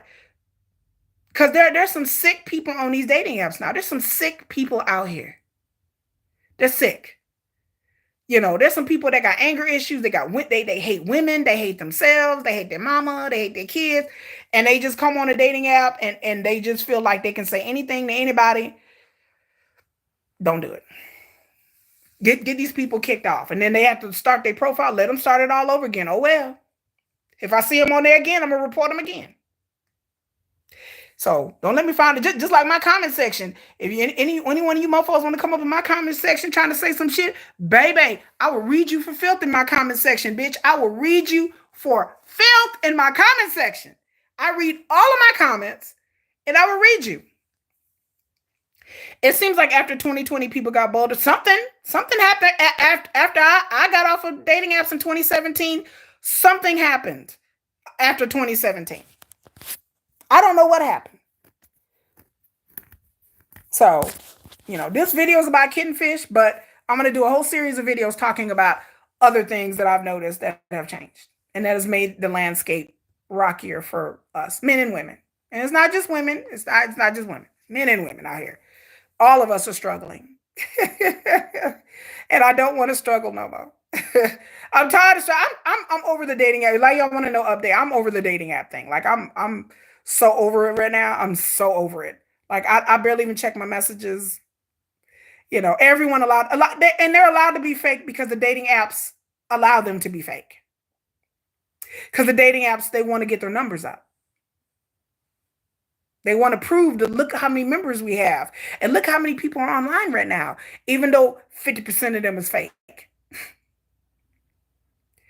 Because if they really wanted to weed the people out, they could. There are a bunch of things that they could to weed out the fake people. There's a bunch of things technology-wise that they could do to weed out these people. They could start having people show pictures of their ID and verify. Everybody has to be verified. Now it's a lot of sites, it's just an option. Everybody should be verified. You should be required to send a copy of your driver's license to have an account. Everybody needs to be verified. But they don't want to do that because it cuts their numbers. Everybody should be required to send a video message. At least in the first message, should be required to send a video. They don't want to do that either because the fakers and scammers wouldn't go there. And it wouldn't boost their numbers. And the people who are lying and the catfishers, they wouldn't go there either. Because a lot of these people don't want to be on camera. They don't even want to meet you, much less. A lot of people don't even want to video chat. Like I tell dudes, okay, once we talk for a while, if we're not going to meet, we need at least video chat. I've had guys unmatch me and move on. They hem and haw about it. And I'm like, okay, I'm not going to continue to converse with you unless we video chat. They'll unmatch. Why? Who knows? I don't know if they married. They don't look like they pigs. They scammers. I don't know. But a lot of people balk about video chatting. If a guy want a video chat, game on. Let's go. I don't have no problem being on video. I'm on camera every day on YouTube. So what the hell I have a problem about being on camera with a man? Yeah, weird. It's weird. It's a bunch of weirdos out here because a bunch of people who have no desire to meet people in person, they just like the attention. A lot of these kitten fishers, a lot of these people just want attention. They just want they're lonely. They're lonely with their relationships and they just want somebody to talk to. And it's sad that we've come to that. But I tell people there are websites for that. You don't have to get onto the people out there who are lonely. Let me take my crown. Let me keep my crown on. To the people out there who are lonely, who just want somebody to talk to. You're not serious about meeting somebody. You don't understand there's whole apps for that. There's whole Facebook groups, WhatsApp group, and Kit groups where you can talk to people. Just talk to people. And it's not a dating app. And some of the people are there to date, but it's where you just talk to people. But that's not humble. I mean, Bumble or Hinge or Tinder. They're just apps. There's apps out there where you can just talk to people. Come on YouTube. Come talk to me. Subscribe to my channel. Let's talk. We go live. Y'all want to talk? Let's talk. I'll talk to you for free. You ain't got to pay for no dating app to be on. You ain't got to send no fake pictures. I don't give a damn what you look like. You ain't got to send no fake pics. You ain't got to lie about you married or not. I don't care if you're married or not. I don't care. Let's talk. Let's dance. Is my crown bent? It's a little bent. Boy. Let's talk. There's apps out there where you can just talk to people, where you don't have to pretend that you want a relationship or pretend to be poly or pretend. I'm going to do a whole video about that in the next series as well. So y'all stay tuned. I'm going to talk about the poly people because that wasn't a thing either 5 years ago. And I know all about poly and E&M people that I will match with them on purpose and be like, hi, oh, I'm married and my wife knows that I date separately without her. Does she really? Yes, the poly people, the polyamorous people, and the people who are ethically non-monogamous. Oh, baby, as somebody who used to be part of the kink community, baby, I'm gonna do a whole expose on that I'm poly E&M shit. There are some real poly people on there, real couples on there. I've talked to several couples on there just to say hi, but there are men on there pretending to be in polyamorous relationships, pretending to be E&M, and baby, they just cheating. They're just cheating. Poly my ass. Does your wife know you on here? Oh yeah, she knows me on it. I'm on here. Bitch, please.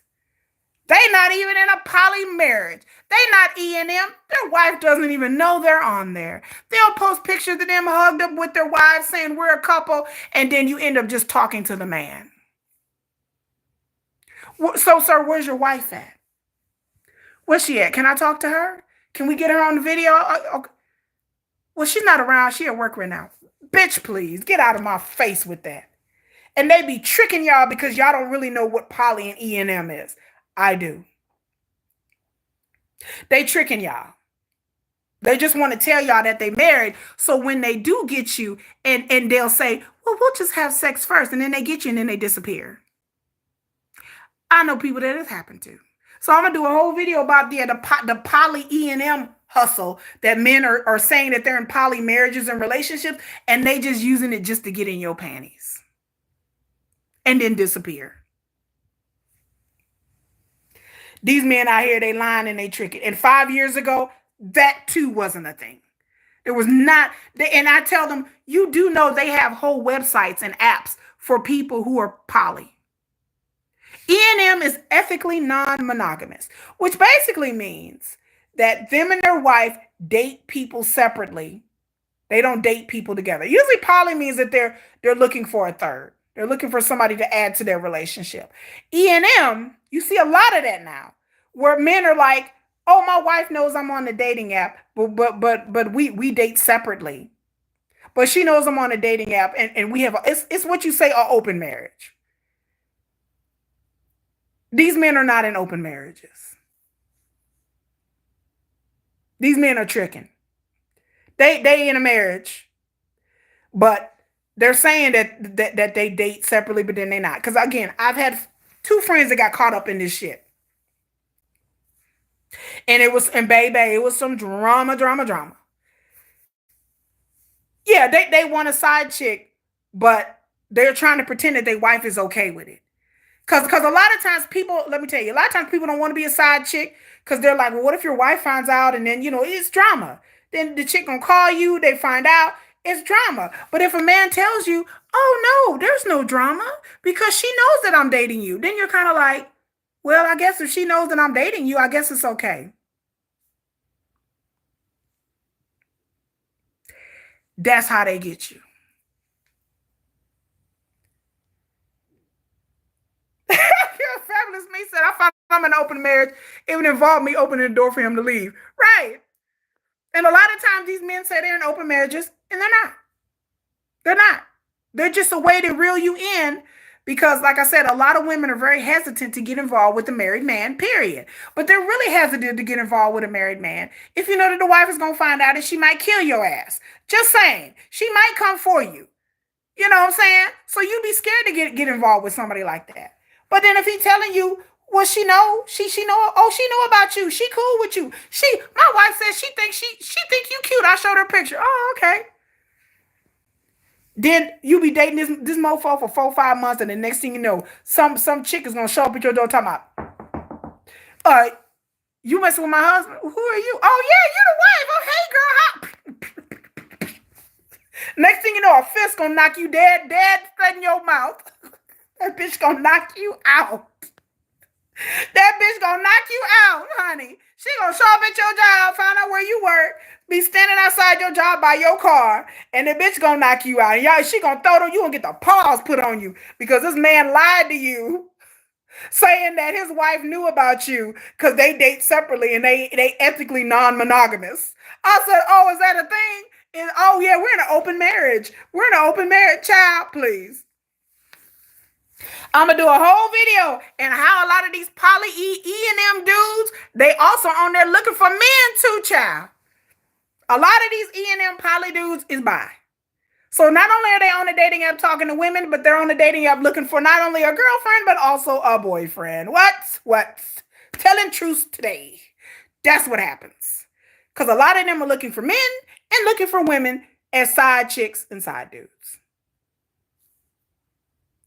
Fabulous Me says, shoot, I would never go after the other woman. I would have no energy left dealing with the men. Me either. I would never go after another woman. I'd rather fight the dude. Yeah.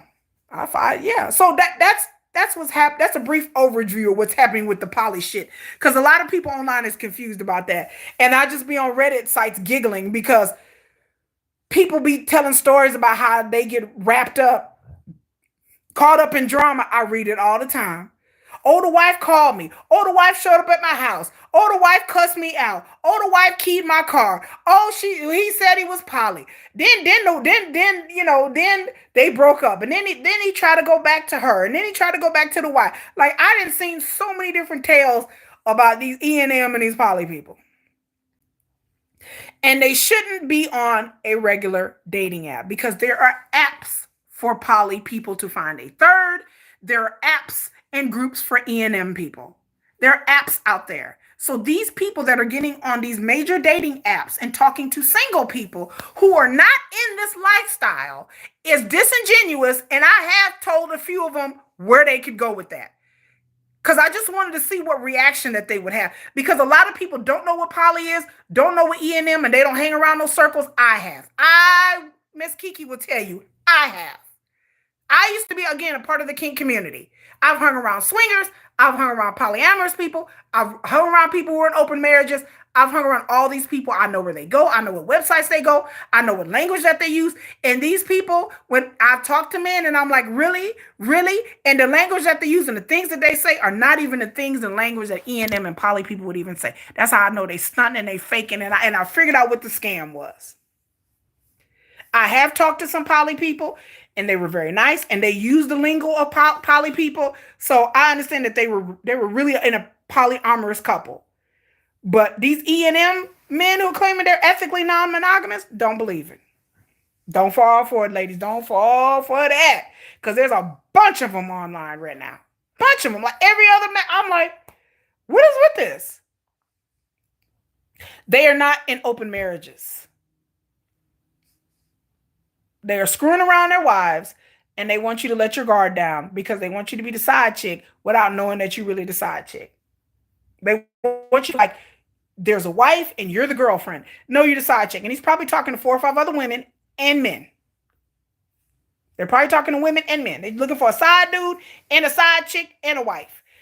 A lot of these people have sexual dysfunctions. A lot of these people are sex addicts.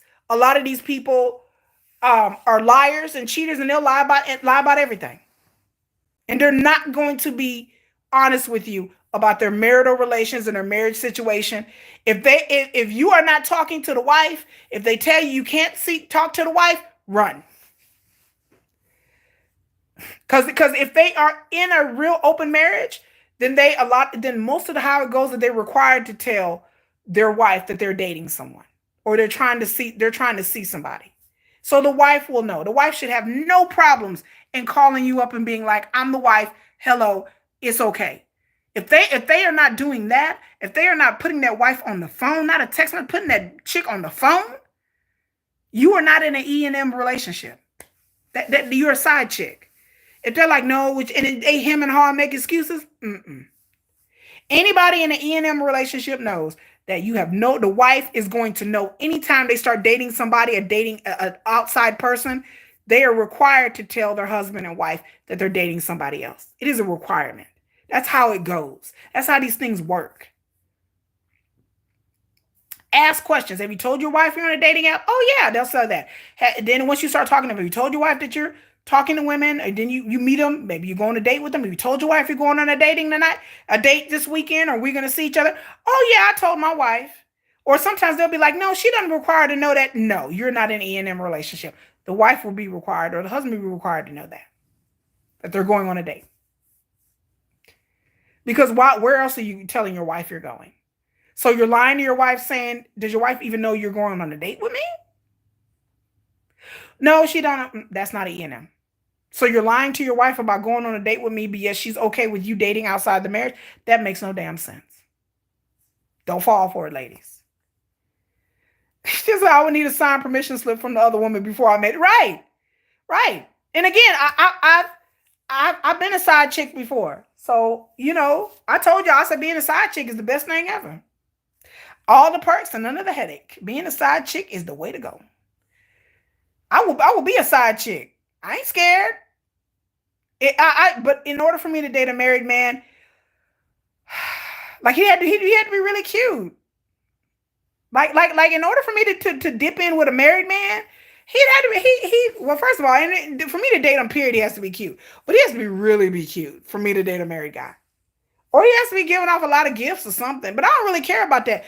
But I mean, he has to have access. Like it can't be a married man that I'm seeing like once a month. If I'm seeing a married man, I at least want to see you 2 or 3 times a month. Like, you have to get away from the wife 2 or 3 times a month. And you have to be good looking. You have to have a nice body. You have to be cute. Like in order for me to risk it all and do all that, like it has to be worth it. I'm not about to be a side chick for no dude with a dad bod and he's balding with a dad bod and he looks about 70. That's not even worth being a side chick for. Like that ain't even worth my time as a side chick.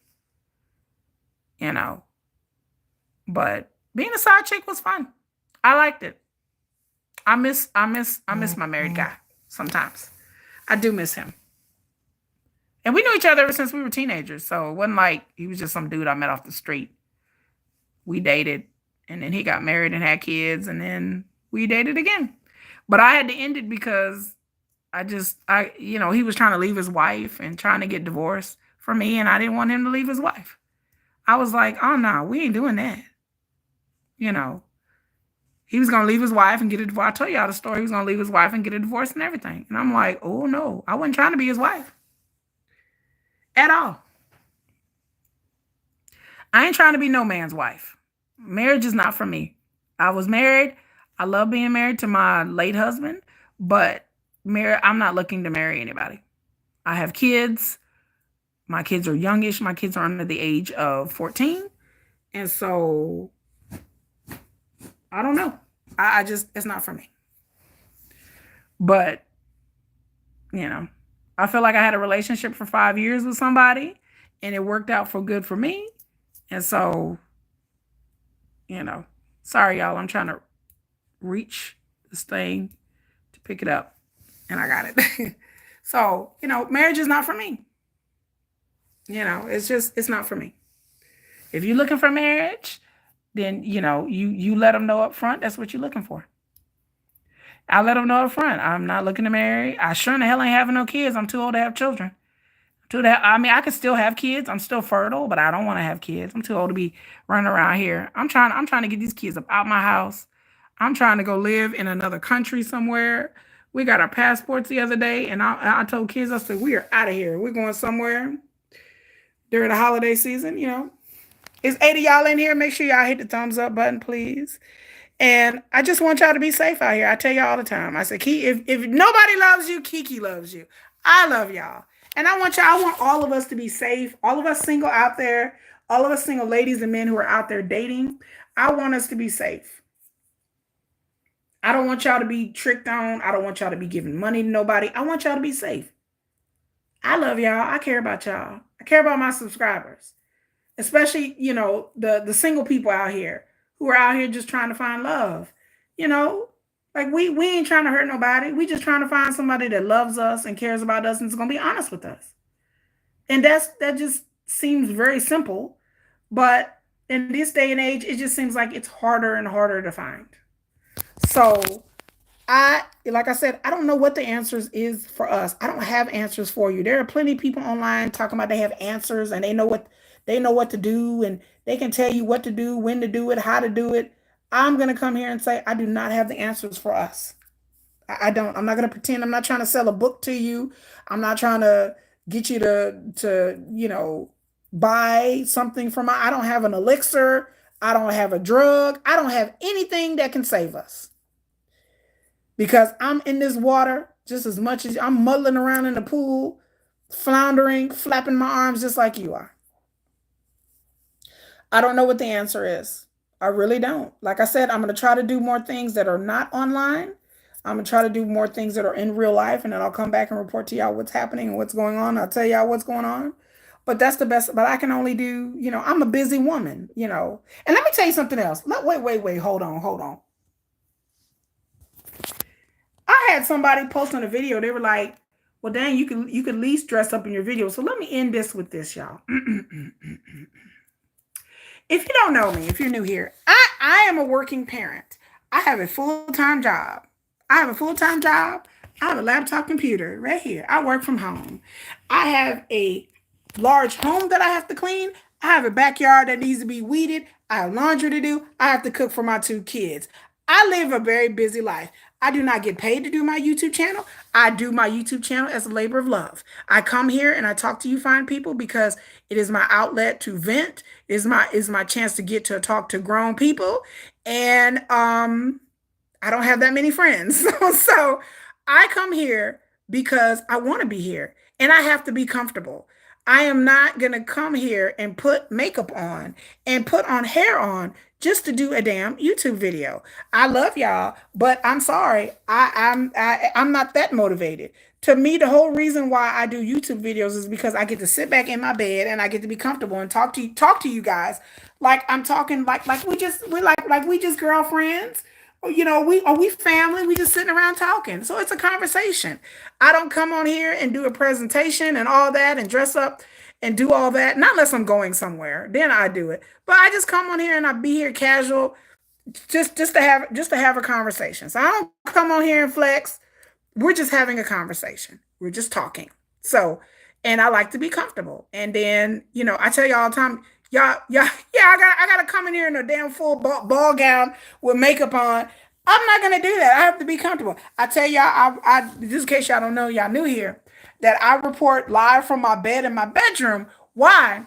Because I have a bad back. I had back surgery in 2020 during the middle of the damn pandemic, and I have screws and I have cages in my back. So when I lay here and talk to you guys, it is actually not very comfortable for me because I literally can't sit for long periods of time. But like when I'm working from home, I have to stand up. So when I sit here and do these videos, you will see I have my pillows here. I have three pillows behind me so I can sit up and do this video and not be in pain. So it is hard for me to do videos and sit here anyway, but I do it because I enjoy it. So the idea that you want me to put makeup on and do hair and wear a ball gown, well, baby, I'm just glad that I'm sitting upright because in 2020, I could barely walk. I'm not a girl, but we appreciate you even if you were naked. Oh, wow. Well, Bobby, whew, you got me up here clutching the pearls. But I do these videos because it's like I said, it's a labor of love. It's something I enjoy, but I'm not, you know, gonna sit here and do this and do that because again, I have a bad back, y'all, and I'm happy and joyous that I can get up and go jog and get up and walk and get up and sit for long periods of time because before 2020, for 2 years, I could not do that. So I am happy that I'm physically able to walk and talk with my kids and be able to come here and do these videos. So no, I'm not gonna, you probably won't see me dressed up. I'm sorry to disappoint you. I may throw a crown on here and there, but I'm so sorry that I don't come here. Well, I'm not really sorry. I don't give a shit. But just and no dating app too. See, I know Bobby's here. Bobby's like, look, I ain't. He just gonna come here and listen to the tea. I have a lot of people that come here and just listen to these stories and they're married and they're like, whew. They're like, baby, is this woman on YouTube? Just tell her she going through it. Like if that's why y'all watch, go ahead and watch. If y'all just want to listen to my pain and y'all be like, whoo, thank God I'm married, shit. And again, I end on the note that I did not want to be here. I'm gonna be serious with y'all. I'm trying to look at oh, Bobby's not married. Um, well, the people who single who ain't looking, keep not looking. But I do have to say, let me say this in all seriousness. I did not want to be here. I had my entire life planned out before 2014, before 2013. My entire life was planned out. It took me a lot and a long time to meet my late husband. We had plans to retire in Jamaica. We had plans to be together. We had plans after plans after plans. Um, and my whole life was planned out. Like everything was going well. It was going great. And my life was set in stone until my husband got sick and my husband passed away. So I tell people that life is a gift, life is precious. And just when you think that your whole life is set and you're going to ride off into the sunset, because me and my husband, we were going to retire together. And I married this young guy and he's 9 years younger than me. We used to make jokes about him pushing me in a wheelchair in an old folks home because I was like, I'm going to be 80 years old and he's going to be like, younger than me. He's going to be like, okay, I used to say I'm going to be 80 and he's going to be like what, he was going to be like 71. I was like, it's going to be awesome. It's going to be great for me because I'm going to be pooping in a colostomy bag and my husband's going to still be 71. He's still going to be able to have his wherewithal and take care of me. So that was the long standing joke is that I was going to be 80 years old and be old as hell. And then my husband's going to be a fine tenderoni at 70 something. He was going to be taking care of me. So that was the joke for the longest time. And then toward the ends of the last 3 years of my husband's life, I was taking care of him. I was the one that was pushing him around the wheelchair because he couldn't walk. I was the one that was feeding him because he couldn't feed himself. Like I was the one doing all of these things. And I used to think how ironic and unfair and horrible life could be because again, it took me a lot of years and I kissed a lot of frogs to find my husband. And I found someone who was so perfect for me that it is hard for me to be in a successful, great marriage. I don't know if I tell everybody, I don't know if it's a blessing or a curse to have a good marriage. I had a really good marriage. And so I am always trying to recreate that. I want a good marriage. Like I want a good relationship. And it does bum me out to think that I don't know if I'll ever have that again. I don't know if I'll ever have, I thought I had that with my ex, but I was delusion. I was deluding myself with that. But it was hard. It's been a long time it took a long time for me to accept the fact that my husband was gone and this is how it's going to be. Because again, this is not the dating life that I wanted. It's so ironic in life, I have to say, I have the life that I've dreamed of. When I was younger and a little girl living in the hood, and me and my husband, we were together and we were struggling and we were both working. My husband worked a lot of hours and I worked a lot of hours and we weren't making that much money, but we made it work. We lived in an apartment and we were making struggling. Then we had our child and our child had health issues. My son was born too much premature and the heartache of all of that. And we were struggling and we would lay in bed and we'd be like, one day, baby, we're gonna have that house. We're gonna make it. And he's like, one day I'm gonna buy you whatever house you want, and we're gonna make it. And I was in school. My husband put like I was in college when I met my husband, and he dealt with me interning and helped me go through school and get my degree.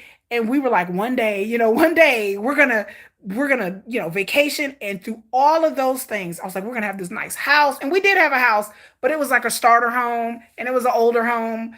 And then we lost the home because he couldn't work anymore because his health. And we lost the home and we had to go back and live in an apartment.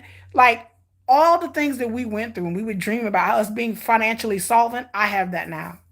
I have I am successful. I am educated. I've had the job that I've always wanted. I have the flexibility to go where I want to go.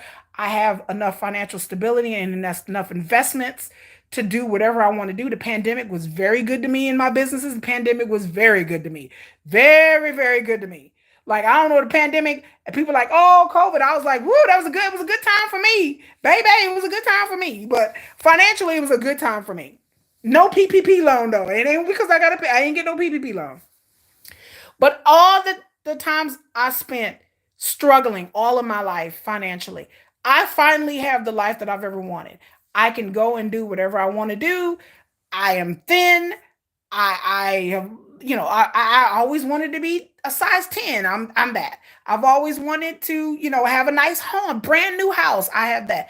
All of these things that I have. But the one thing I don't have is a good man to share it with. That's the one thing I don't have.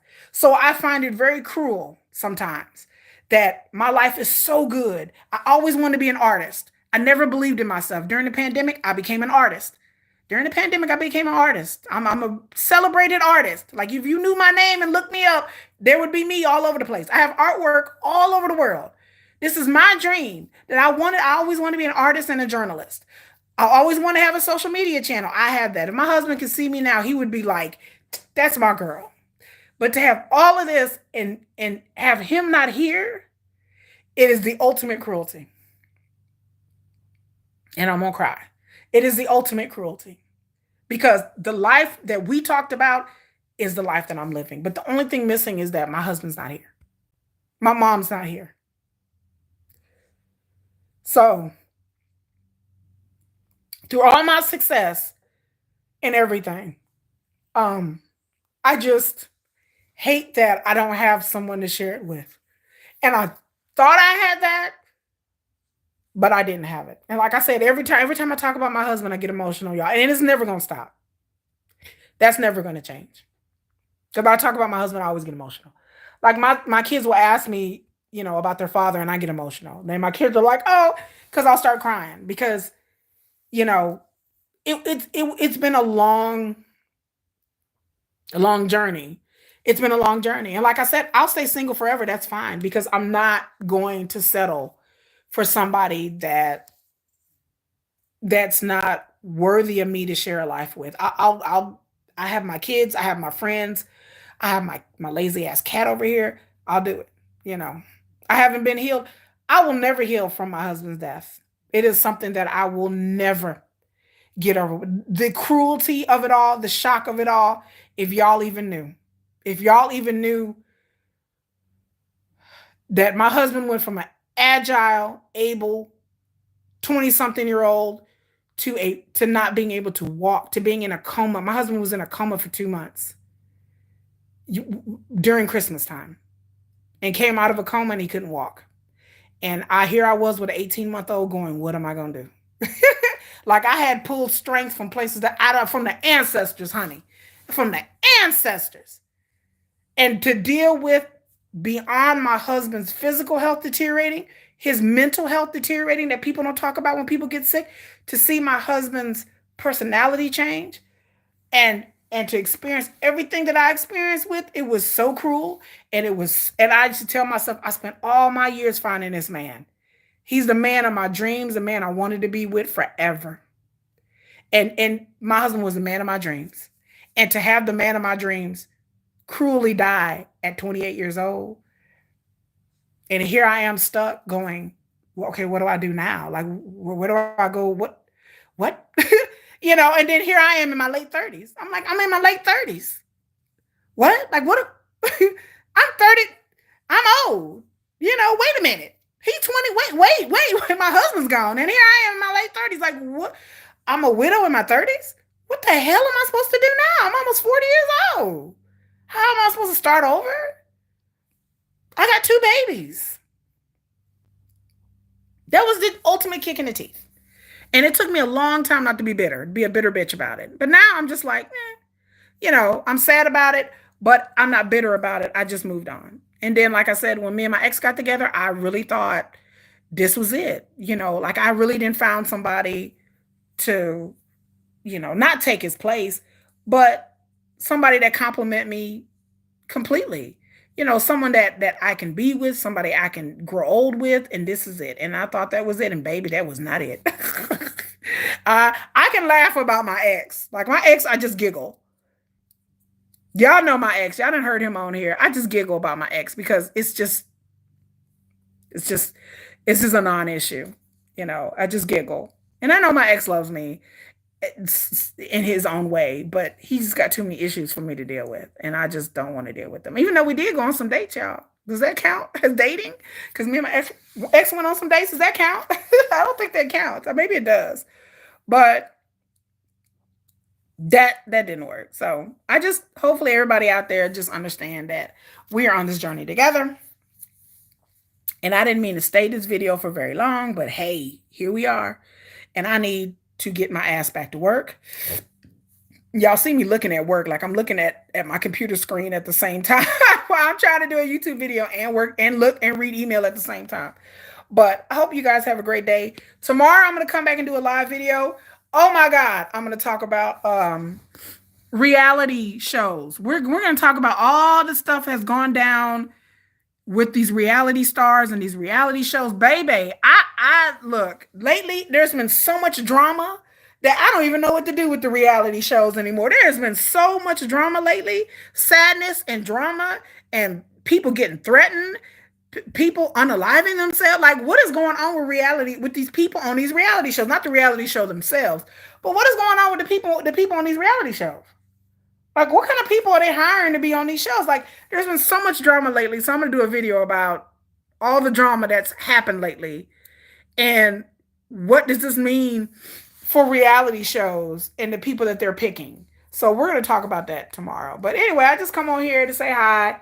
Hopefully y'all will watch the video and this will bring somebody some comfort or get good information so y'all won't be got out here. But y'all have a good day. Y'all have a good day. And I am going on vacation this weekend. So y'all probably won't see a video. I know y'all won't. Y'all probably see some shorts of us on vacation.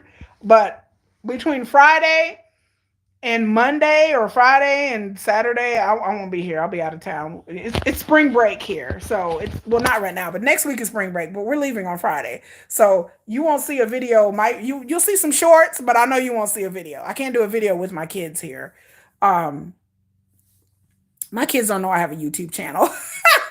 My kids have no idea that I have a YouTube channel, y'all. I tell y'all that all the time. My kids don't know what I talk about here. My kids have no idea that I have a YouTube channel. They're like, if they knew, they would be bored to death. They'd be like, this is what we're talking about. My kids don't even know I'm on dating apps. I tell people that my kids don't even know that either. Do y'all kids know y'all on dating apps? My kids don't. My kids don't. My kids are 10 and almost 14. They don't even know. They kind of know what dating apps is because they hear jokes about like Tinder. But other than that, they really don't know what it is, like they know that I met their dad on a dating thing, but my kids really don't know what that is. But they sure in the hell don't know I have a YouTube channel. Like, they will never. I don't think my kids would ever know unless they're grown, unless they're adults, like over the age of 21, maybe. Because the things I say on here, they'd be shocked. They'd be like, what? But Anyway, you guys have a good day. Like I said, I'm trying to look at work. I need to get back to work, y'all. But I appreciate everybody coming here. Me and my crown. Next time I wear a different crown. I think I bent the top of the one. Like I said, I used to be in pageants. But anyway, you guys have a great, great day. And what else was I gonna say? Make sure you like, share, subscribe, comment. Thank you to all my new subscribers. Hi. I can't believe I've gained 70 subscribers in a month. So I'm doing something right. But anyway, y'all, bye. Bye, bye.